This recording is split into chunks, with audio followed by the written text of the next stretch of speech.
All right, today is the first day of Unit 3, Topic 2. We're going to extend our understanding of these trig functions. So let's start on page 1. Take a minute to read this situation and this setup. Alex, Javier, and Veronica are responsible for preparing a recently discovered archaeological site. The people who used to inhabit the site built their city around a central tower. The first job of the planning team is to mark... I just lost my spot. is to mark the site using stakes so they can keep track of where each discovered item is located. Alice suggests that the team place the stakes in a circle around the tower, with the distance between the markers on each circle being equal to the radius of the circle. Javier likes this idea, but says that using this strategy, the number of markers needed would depend on how far away the circle is from the center of the tower.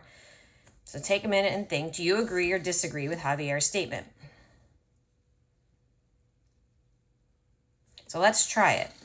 Show where the stakes would be located using Alice's method. So I'm at home and I needed to find some string, so I found some GIMP. It's bendy. Okay, so I'm going to use this GIMP to mark it off. I'm going to estimate that is the radius. And hang on, let's see if and I'm going to give myself a starting point right up here. All right, those boxes. So if I bend this around, oh, this is a little thick, but that's okay. There would be the next point. I'm going to keep bending it. I need a little bit more room here. Okay. So I'm going to line up the end. There's my little pen mark there.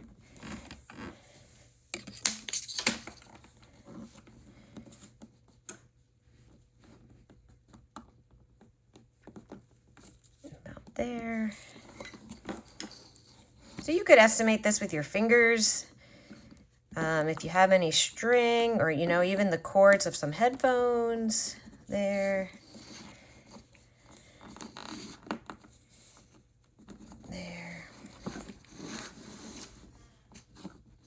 About there. All right, so let's see. We have 1, 2, 3, 4, 5, 6, 7 stakes. So let's try now the outer circle. Again, I'm going to start here. So now the radius is longer. Put it about right there. Okay. So using the same method. Whoa, look at that. It's right. That's some pretty good measurement. All right, look, it's in the same spot. You think the next one will be in the same spot?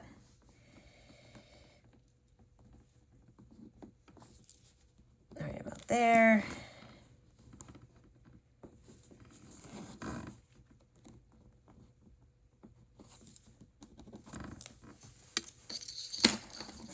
So as I finish marking these spots out, do you think there's going to be more on this bigger outside circle that Javier is saying, or do you think Alice is right and it's going to be equal?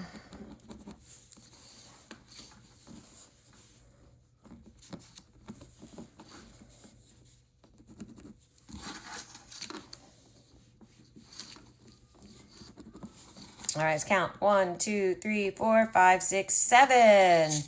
So Alice was right. There are equal amounts of stakes around the circle if we use the radius. So the inner radius got me these 7 pieces, and then the outer radius, just go this way, got me these arcs to get those stakes. All right, so on page 2,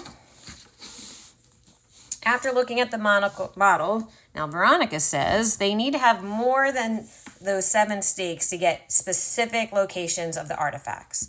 Since most sites use a grid to mark off sections, Veronica suggests using 8 stakes around the circle, using the coordinate grid to label the points. So if you look at our picture here, we've got an XY axis, we've got an inner radius of 12, an outer radius of 18. So your job is to determine the X and Y coordinates for all 8 points. All right, so if this is our start, there's 1, 2, 3, 4. Now I need 4 more, so let's go bisect each one. We got 1, 2, 3, 4. Well, this location is at 12, 0. What would this point be up here? Let's label it. 0, 12. Let's label this one. Negative 12, 0. Down here, 0, negative 12. But how are we going to find this point? I need the x and y coordinate. The only thing I know is this radius is 12. What would this angle be if it's in the middle of a quadrant? 45. It bisects that 90. 90 divided by 2. So now let's use our trigonometry to figure out x and y. I have y over r. Sine of 45 is y over 12. And x over r, cosine of 45, is x over 12. Whoop. Sorry about that. So now let's multiply both sides by 12. And we're going to get x equals, since I'm at home, I have to improvise on my calculator. I have the app. Make sure you're in degree mode. I am. So I'm going to do 12 cosine 45.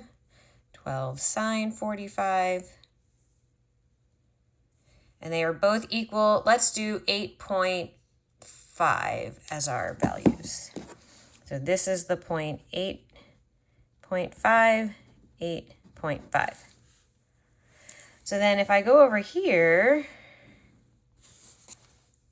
this is the same reference angle of 45. So I can use the symmetries of the circle to know that this point is negative 8.5, positive 8.5, because we go left and up. This point, being left and down, is negative 8.5, negative 8.5. And this one, being right and down, would be positive x, negative y. All right, let's do that all over again for the outer circle. This would be over 0, up 18. This would be left 18, up 0, down 18. Then I need middle, middle, middle, middle. If I go out here, now I've got this bigger triangle. Still have a reference angle of 45 degrees because we're in the middle of the quadrant. Good thing Veronica suggested 8. That works out. But now this radius is 18. So let's solve these equations with a radius of 18. So in your calculator, 18 sine 45, 18 cosine 45. And we get 12.7 for x and y.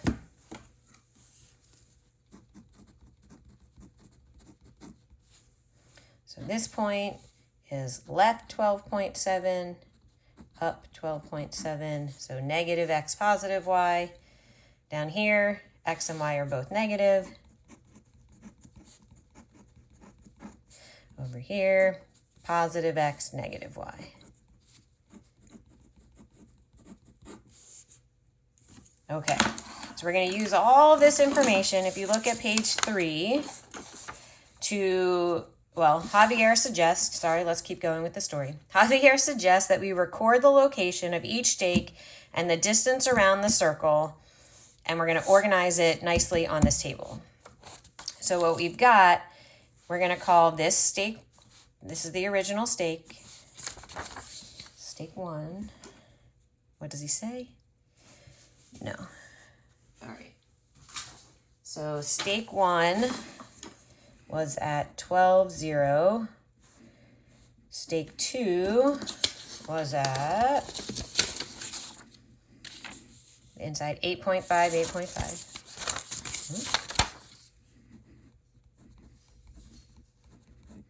This is over 0 up 12.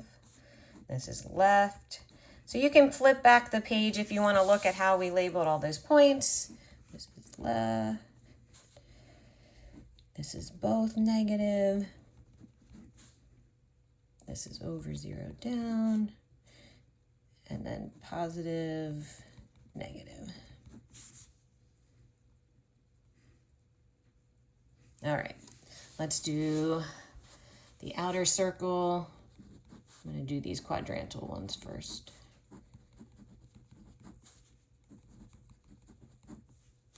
And then it was 12.7, left and up, left and down, right and down. Okay. Distance from 12, 0 along a circular path. So what that's asking us to find, I love the colors. There we go. Is this arc length here. And then this arc length. And so if I, where'd my GIMP go? If I take my curvy piece, I could wrap it around and then lay it straight on a ruler, or I can take a fraction of the circumference. So circumference is 2 pi r.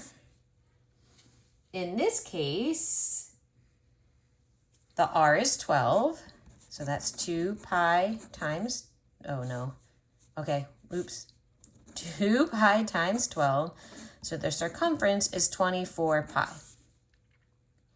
Well, at the original spot, what fraction here of arc length do I have? None. 0. We didn't move anywhere yet. All right. How about, whoops. How about up here? How many pieces did we cut this into? 1, 2, 3, 4, 5, 6, 7, 8. So this is 1/8 of the circumference. So let's take 1/8, oops, can't see what I'm writing, 1/8 of their circumference. This is 24 pi over 8. What is 24 divided by 8? 3 pi. So this is 3 pi. Well, since they're all an eighth, this is 3 pi plus another 3 pi. Plus another 3 pi. Oops, too far, Miss Weiss. Now another 3 pi. So I'm going to add 3 pi each time. And since this is not back to the original, if I go one more back to the 12, 0, if I add another 3 pi, see how we get the circumference? Okay, so then let's do that for the larger circle. The circumference of the larger circle is 2 pi times 18, which is 36 pi. This went nowhere. And then 1/8 of 36 pi. All right, 36 divided by 8. It's going to be a fraction. So try to reduce that. Let's go by 2. So if I reduce it by 2, oh, I can reduce it by 2 again. So I get 9 pi over 2.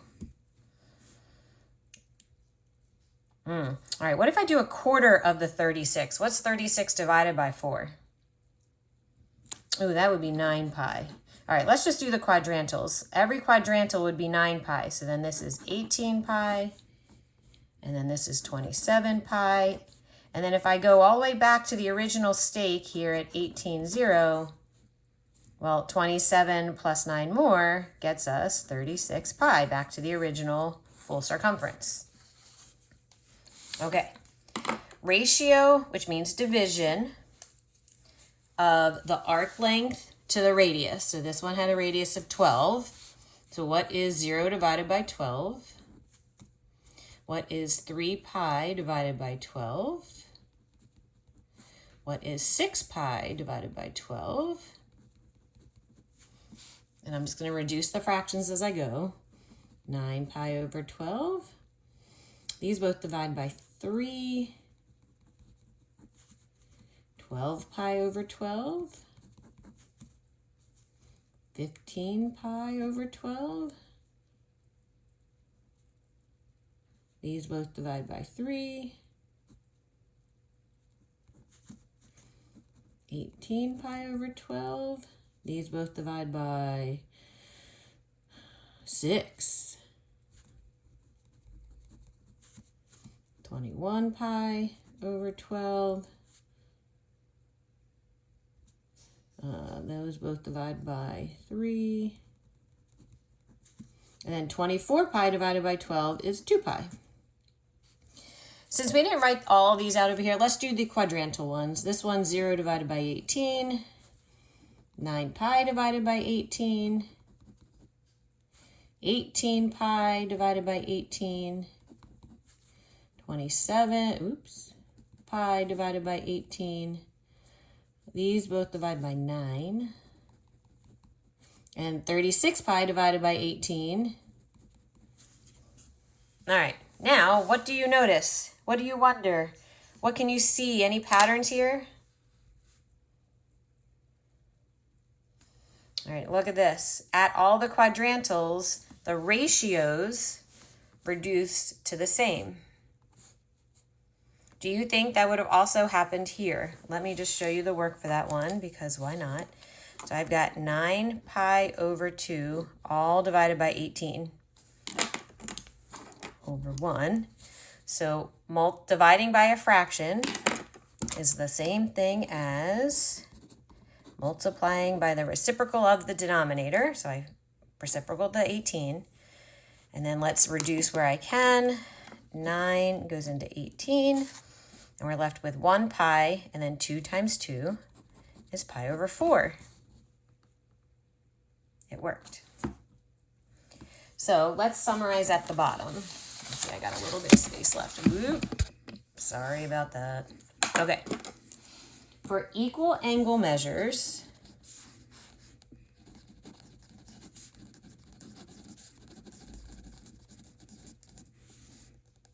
the ratio, which is the division, of arc length to radius are the same.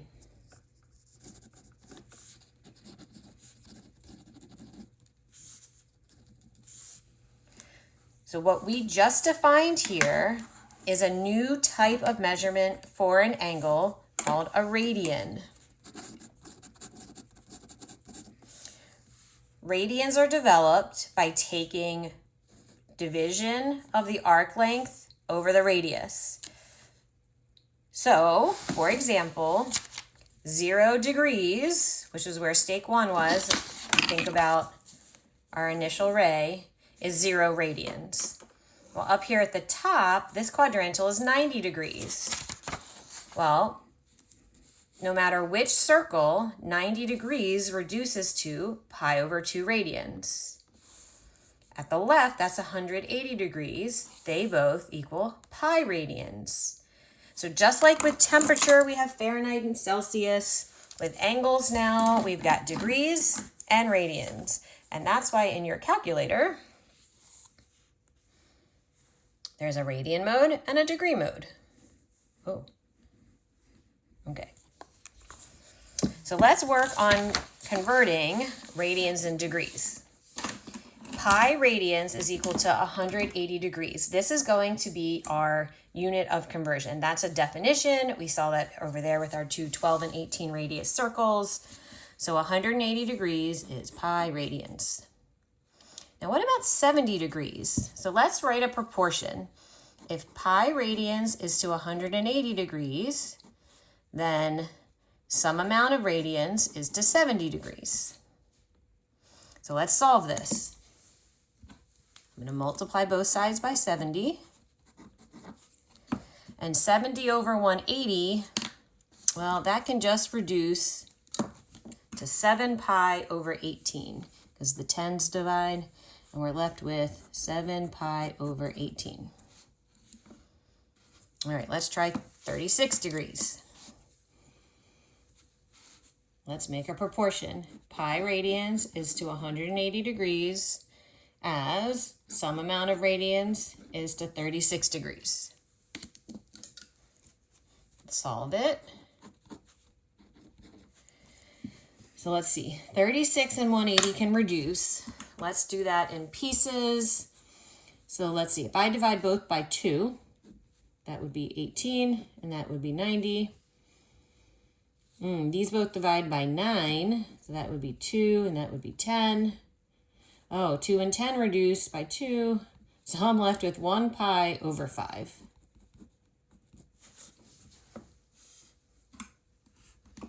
All right, let's try one more. 210 degrees is how many radians? You pause the video here and try it.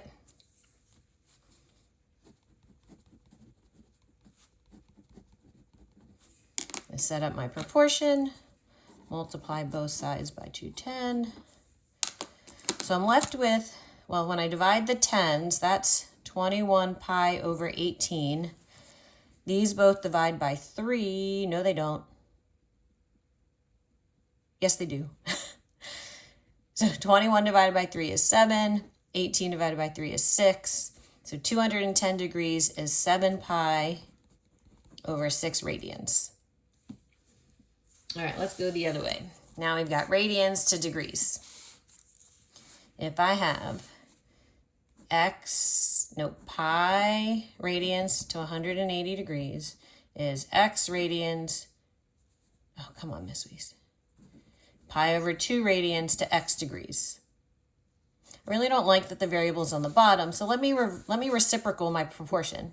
180 degrees is to pi radians as x degrees is to pi over 2. So now I can multiply by pi over 2. Line up your denominators, line up your numerators.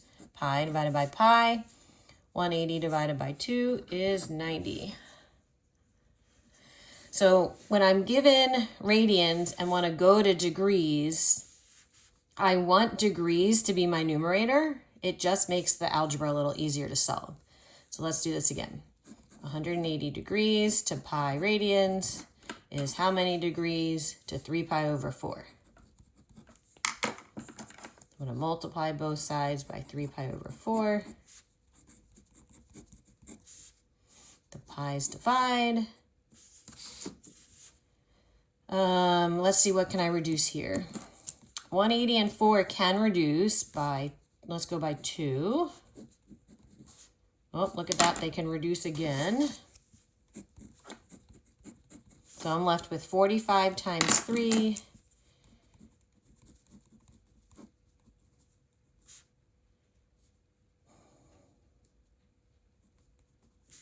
And we get 135 degrees.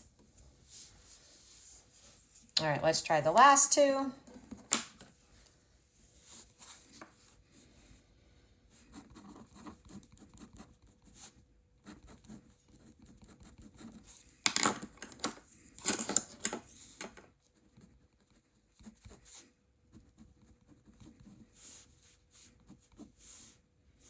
Six can go into 180, make that 30.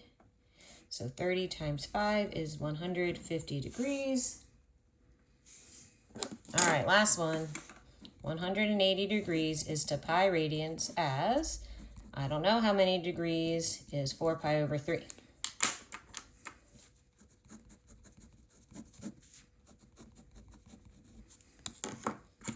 All right, the pi is reduced to 1. 3 goes into 180 60 times. 60 times 4 is 240. Okay, so your practice is page 5 and 6 and converting degrees to radians. Don't forget to check your answers in Drive.